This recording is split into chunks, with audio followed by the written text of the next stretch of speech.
Hello students, आज की class में हम शून्य एवं प्रथम कोटि अभिक्रियाओं के बारे में पढ़ेंगे।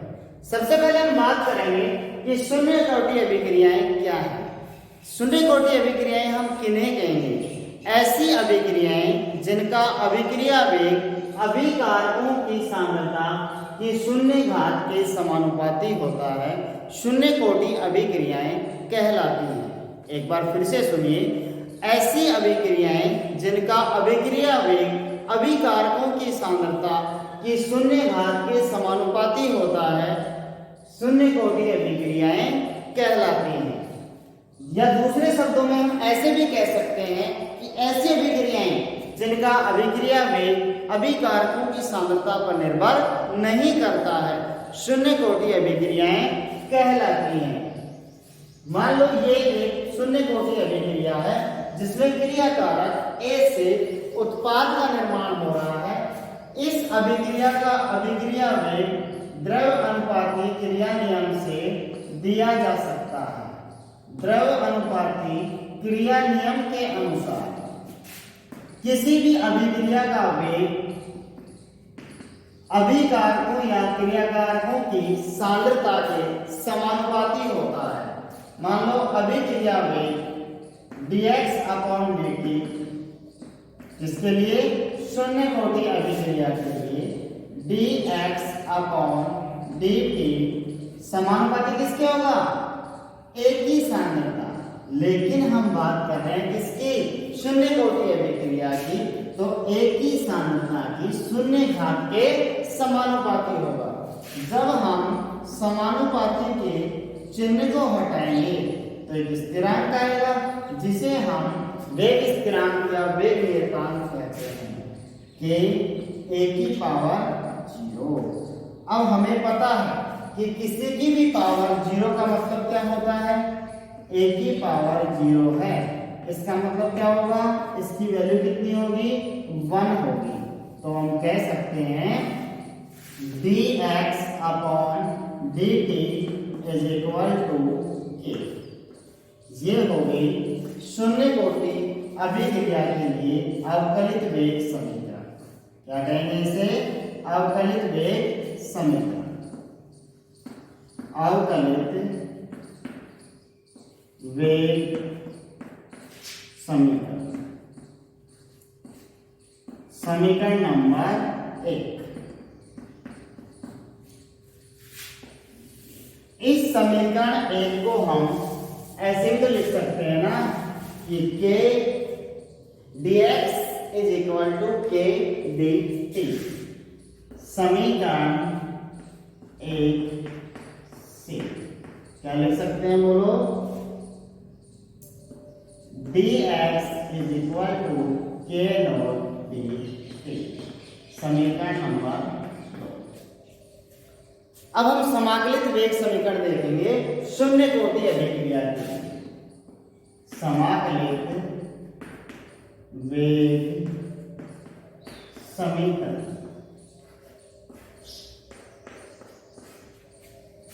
समीकरण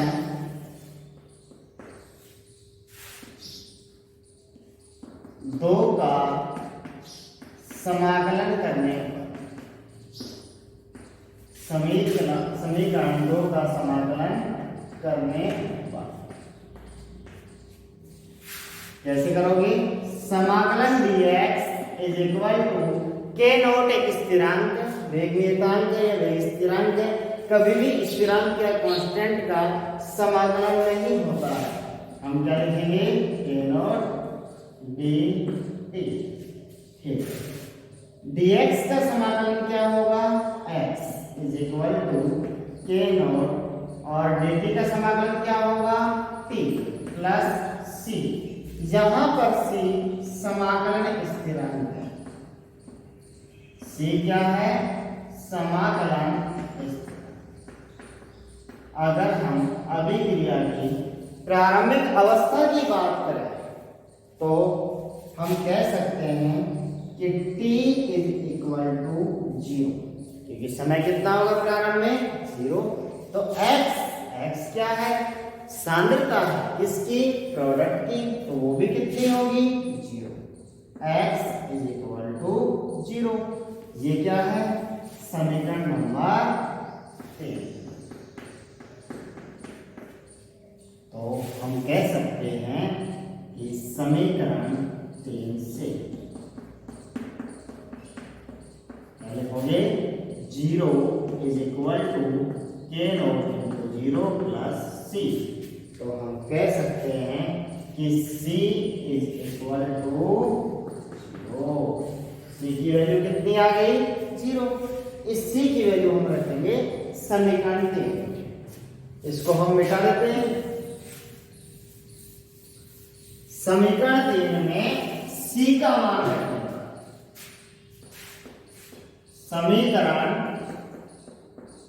3 में सी का मान रखे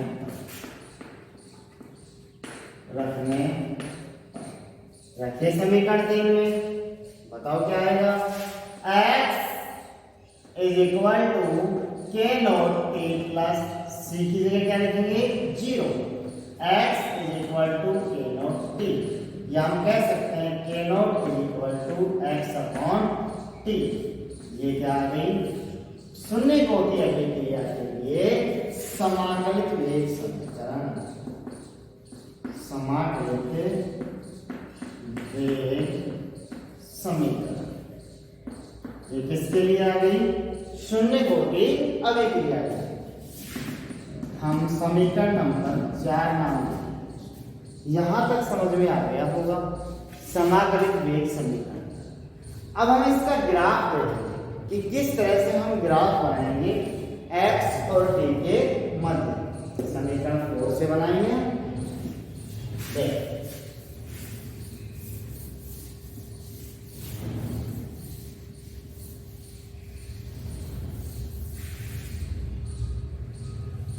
इस समीकरण 4 से हम ऐसे लिख सकते हैं कि x is equal to k naught T. इसकी तुलना हम सरल रेखा समीकरण से कर देते हैं। सरल रेखा समीकरण क्या है? y is equal to M X plus C. सरल रेखा समीकरण क्या है? y is equal to M X plus C. इससे हम तुलना करेंगे तो हम ग्राफ बनाएंगे। हम कहेंगे x एवं t के मध्य ग्राफ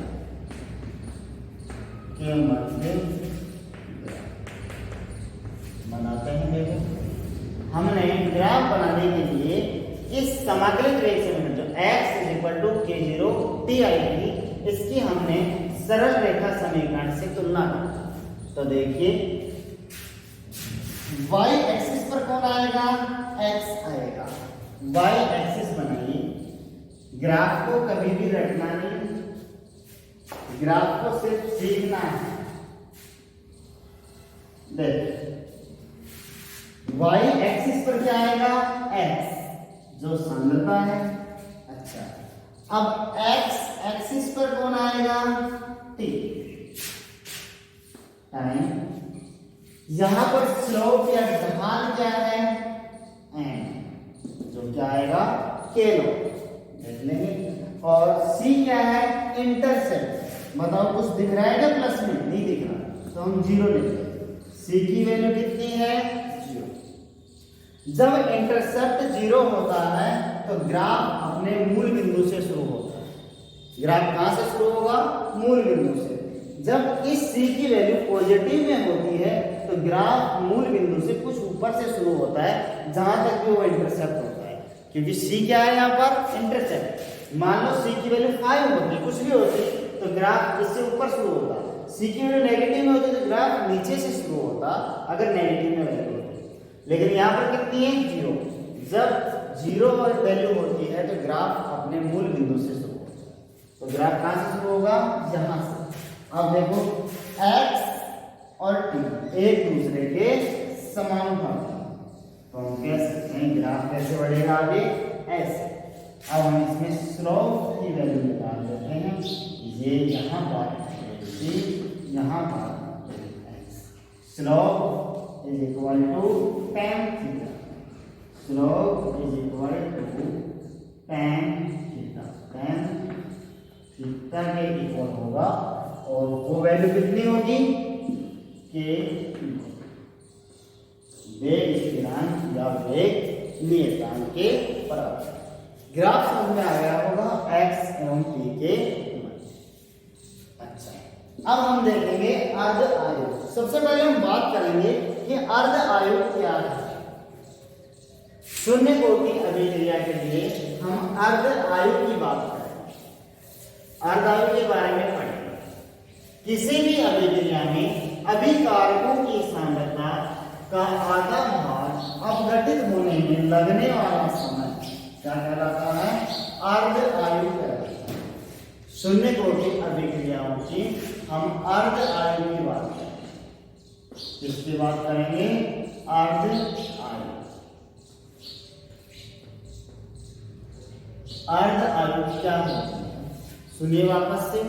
किसी भी अभिक्रिया में अभिकारकों की सांद्रता का आधा भाग अपघटित होने में लगने वाला समय अर्ध आयु कहलाता है। उस रासायनिक अभिक्रिया की क्या कहलाती है?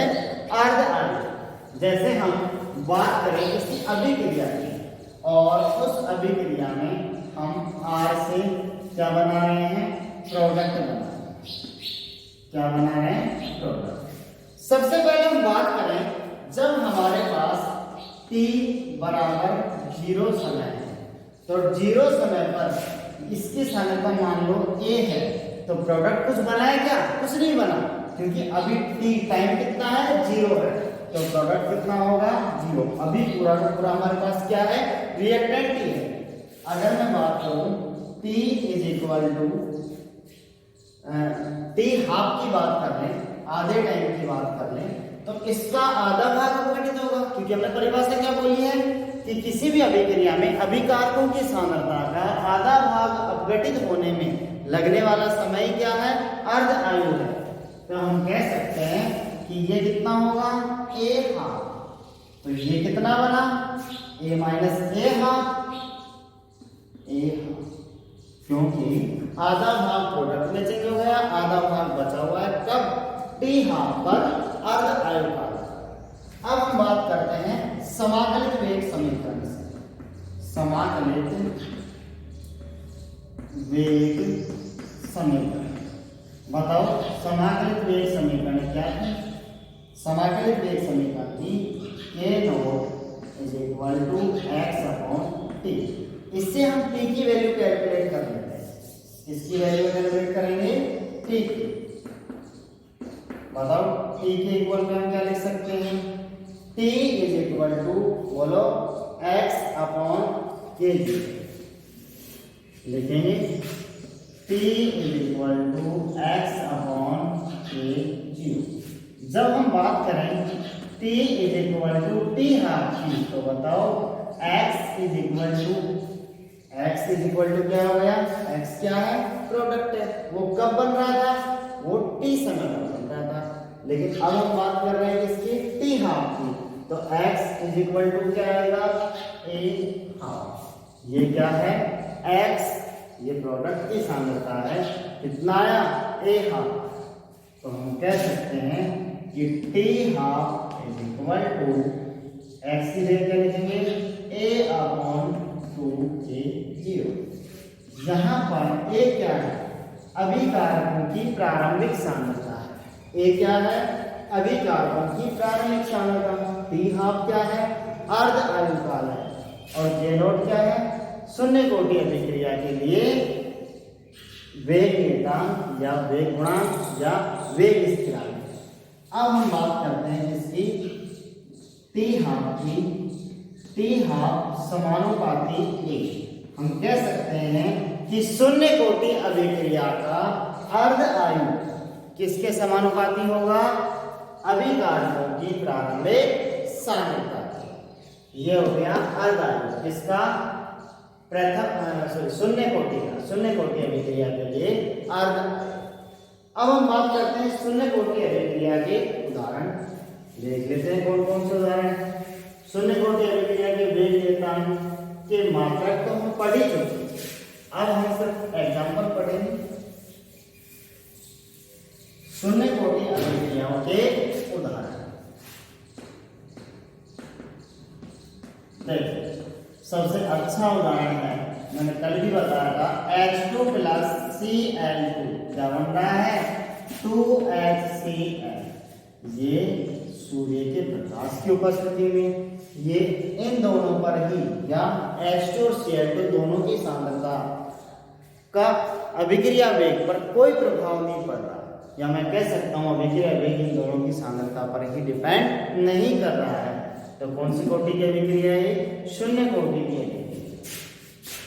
अब हम दूसरे एग्जांपल की बात करते हैं, जैसे 2NH3 टंगस्टन की सतह पर जब हम उच्च दाब पर इसका अपघटन करवाते हैं तो ये भी एक शून्य कोटि की अभिक्रिया है। अगर दोनों ही अभिक्रियाओं की हम बात करें तो दोनों की देखो अनुशंसा, इसकी भी 2 है और इसकी भी अनुशंसा 2 है, लेकिन उनकी अभिक्रिया की कोटि कितनी है, 0 ऑर्डर है, शून्य कोटि है। तीसरा हम बात करें ऑस्टिन का अपघटन, ये कब मोलिब्डेनम की सतह पर और उच्च दाब पर करवाएं तो हमें क्या मिलता है, वही हमें मिलेगा 2P प्लस 3H2। ये शून्य कोटि अभिक्रियाओं के उदाहरण। इसी के साथ हमारी शून्य कोटि अभिक्रियाएं कंप्लीट होती है। आपके सिलेबस के अकॉर्डिंग शून्य कोटि अभिक्रियाएं इतनी ही हैं। अब हम बात करते हैं प्रथम कोटि अभिक्रियाओं की, कि हम प्रथम कोटि अभिक्रियाएं किन्हें कहेंगे और प्रथम कोटि अभिक्रियाओं का वेग क्या होगा, प्रथम कोटि अभिक्रियाओं के लिए समाकल वेग समीकरण क्या होगी, देखेंगे। प्रथम कोटि अभिक्रिया ऐसी अभिक्रियाएं जिनका अभिक्रिया वेग अभिकारकों की सांद्रता की प्रथम घात के समानुपाती होता है, प्रथम कोटि अभिक्रियाएं कहलाती हैं। एक बार फिर से सुनिए, ऐसी अभिक्रियाएं जिनका अभिक्रिया वेग अभिकारकों की सांद्रता की प्रथम घात के समानुपाती होता है, प्रथम कोटि अभिक्रियाएं कहलाती हैं। इसके लिए हम एक अभिक्रिया लेते हैं, मान लीजिए A और A से बन रहा है प्रोडक्ट P, क्या बन रहा है, प्रोडक्ट P, और A से प्रोडक्ट P बन रहा है, ये मान लो एक प्रथम कोटि अभिक्रिया है। पहले हम शून्य कोटि की बात करके आए थे, अब ऐसे तो कहना मत कि सब ये शून्य कोटि भी थी प्रथम कोटि भी है, लेकिन हम मान रहे हैं अगर ऐसी प्रॉब्लम आ रही है तो एक ही जगह आप R लिख लो, एक ही जगह क्या लिख लोगे, R। इस R से क्या बन रहा है, प्रोडक्ट बन रहा है। अब तो कोई दिक्कत नहीं है। अच्छा, t बराबर 0 समय की बात करें, मान लो इस R की सांद्रता कितनी है, A है, तो ये कितना होगा, प्रोडक्ट 0 होगा। हम ये कहें कि t बराबर t समय, समय कितना है हमारा, t समय, तो हम कह सकते हैं कि यहाँ पर कुछ सांद्रता A से बाहर निकलेगी, हम कह सकते हैं रिएक्टेंट की कुछ सांद्रता कम होगी और प्रोडक्ट की बढ़ेगी, प्रोडक्ट बनेगा। मान लो प्रोडक्ट कितना बना, x, तो ये कितना बचा, a माइनस एक्स। प्रोडक्ट जब x बन गया तो रिएक्टेंट कितना बचा, a माइनस एक्स। अगर प्रोडक्ट y बनता तो ये कितना बचता, a माइनस वाई। अब हम अभिक्रिया वेग देखेंगे द्रव्य अनुपाती क्रिया नियम से, द्रव्य अनुपाती क्रिया नियम से क्या कहेंगे कि अभिक्रिया वेग, अभिक्रिया dx अपॉन dt, अभिक्रिया वेग सांद्रता परिवर्तन बटा समय में परिवर्तन समानुपाती। अभिकार की सांद्रता क्या है, a माइनस एक्स, इसकी घात कितनी, 1 के समानुपाती होगा। अगर हम इसको ऐसे लिखें 1 तो भी वही बात है, और इस 1 को ना लिखें तो भी घात 1 ही लिखी जाएगी, 1 ही मानी जाएगी। dx अपॉन dt ये समानुपाती होगा अभिकारकों की सांद्रता की प्रथम घात की। तो हम इसको ऐसे लिख सकते हैं, जब हम इस चिन्ह को हटाते हैं, समानुपाती के चिन्ह को स्थिरांक आता है, जहां पर आएगा k1, क्योंकि प्रथम कोटि की बात कर रहे हैं तो क्या आएगा, k1 a माइनस एक्स, ये dx upon dt is equal to k1 a minus x. ये आ गया हमारे पास प्रथम कोटि अभिक्रिया के लिए अवकलित वेग समीकरण। समीकरण नंबर 1, प्रथम कोटि अभिक्रिया के लिए अवकलित वेग समीकरण लिख देते हैं यहाँ। अवकलित वेग समीकरण जिसके लिए प्रथम कोटि अभिक्रिया है। अब हम बात करते हैं इसके लिए समाकलित वेग समीकरण। इसकी बात करेंगे समाकलित वेग समीकरण। समाकलित वेग समीकरण लिख लेते हैं। समीकरण 1 से समीकरण 1 से क्या लिखेंगे? हम लिख सकते हैं इसको dx मतलब सांद्रता टर्म्स को हम एक तरफ ले लेते हैं। हम लिख सकते हैं dx upon a minus x is equal to k1 dt। ठीक है, dx upon a minus x और k1 dt इस इन पूरी टर्म्स का हम समाकलन करेंगे, लेकिन स्थिरांक का समाकलन नहीं होगा। इसको मैं समीकरण नंबर 2 नाम दूंगा। समीकरण 2 का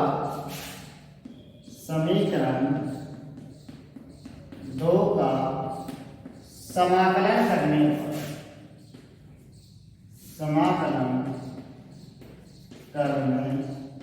करते हैं।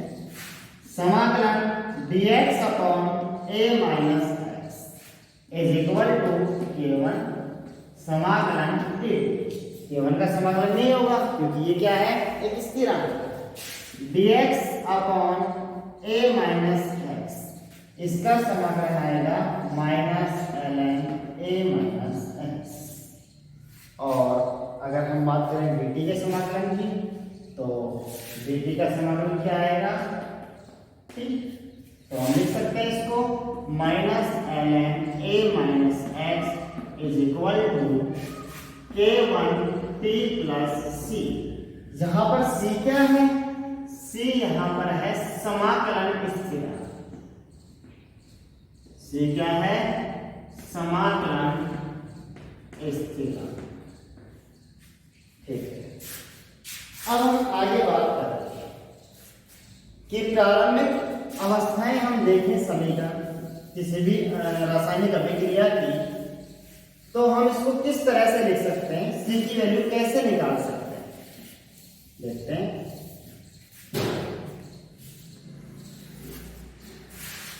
अभिक्रिया के प्रारंभिक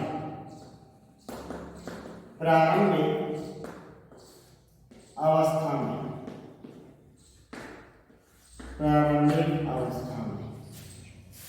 t बराबर कितना होगा? 0 होगा। तो बताइए x बराबर कितना था?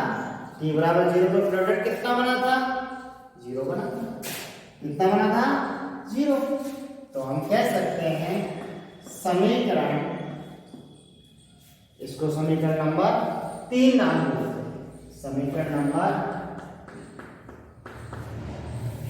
समीकरण 3 से बोलो क्या लिख सकते हैं? समीकरण 3 से हम लिख सकते हैं minus ln a minus x is equal to k1 into 0 plus c। जहां पर x की वैल्यू कितनी रख देंगे? 0। तो लिख सकते हैं minus ln a is equal to c। तो c की वैल्यू क्या आ गई? Minus ln a। c की वैल्यू कहाँ रखेंगे हम? समीकरण 3 में। c का मान समीकरण 3 में रखने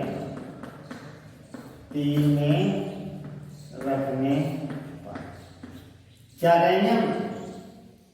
minus ln a minus x is equal to k1 t minus ln a। इस ln a को हम इधर लेकर आएंगे तो माइनस का क्या हो जाएगा? Plus ln a minus x is equal to k1 t। यहां तक समझ में आ गया होगा क्योंकि हमने ln को इधर से इधर लिया है तो माइनस का क्या हो जाएगा प्लस, बाकी पूरी की पूरी टर्म्स ऐसे ही। आगे हम नेक्स्ट देखते हैं। अच्छा एक बात बताओ, एक फॉर्मूला आपने पढ़ा होगा, शायद 10th में पढ़ लिया होगा कि ln a minus ln b क्या होना चाहिए, ln a minus ln b, इसको हम लिख सकते हैं ln a अपॉन b। तो हम इसको लिख सकते हैं, लिख सकते हैं ये ln a और इसको ln b मान लेते हैं, तो क्या लिखेंगे ln a अपॉन b। तो हम लिख सकते हैं ln a upon a minus x is equal to k1t। इससे हम k1 की वैल्यू निकाल लें, k1 इज इक्वल टू, बोलो क्या लिख सकते हैं 1 upon k ln a upon a minus x। ln होता है 2.303 log के इक्वल, तो हम लिख सकते हैं k1 is equal to 2.303 upon 3 log a upon a minus x। ये हो गई प्रथम कोटि अभिक्रिया के लिए समाकलित वेग समीकरण। इसको हम कहेंगे समाकलित वेग समीकरण। समाकलित वेग समीकरण किसके लिए, प्रथम कोटि अभिक्रिया। यहाँ पर केवल क्या है, प्रथम कोटि अभिक्रिया का वेग वेतन स्थिरांक, t क्या है समय, लोग आप जानते ही हो, a क्या है प्रारंभिक सांद्रता और a माइनस x क्या है, ये t समय पर सांद्रता की अभिकारक की कितनी बची हुई है। ये हो गई हमारे पास समाकलित वेग समीकरण। यहाँ तक समझ में आ गया होगा। हमने पढ़ा शून्य कोटि अभिक्रियाएं, शून्य कोटि अभिक्रियाओं की अवकलित वेग समीकरण, उनकी समाकलित वेग समीकरण, शून्य कोटि अभिक्रियाओं की अर्धायु और उनके उदाहरण। अब हमने पढ़ा प्रथम कोटि अभिक्रिया, प्रथम कोटि अभिक्रिया की अवकलित वेग समीकरण और प्रथम कोटि अभिक्रिया की समाकलित वेग समीकरण। अब हम नेक्स्ट क्लास में पढ़ेंगे प्रथम कोटि अभिक्रिया की अर्ध आयु। ठीक है, ओके, थैंक यू।